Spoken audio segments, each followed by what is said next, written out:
Hi guys, welcome to How to Solutions YouTube channel. In today's video, I am going to show you how you can add circle around a character in MS Word. Before getting into this video, must subscribe to our YouTube channel and click on the bell icon. So the first step is you need to click on Insert and then you need to click on Symbols and click on More Symbols. Here you need to click on search on for enclosed alphanumerics. Okay, and here you can find different. So let me select. So here you can see that. So let me insert it and insert it. So this is the first method.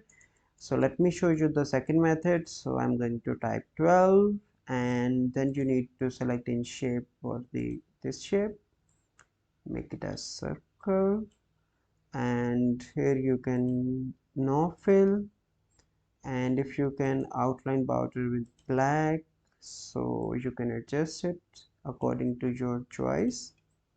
And this is the second method. So this is a process by which you can add circle around a character in MS Word. I hope you find this video helpful. If you find this video helpful, must like this video, subscribe to our YouTube channel for future videos. We'll see you in the next video. Thank you. Have a good day.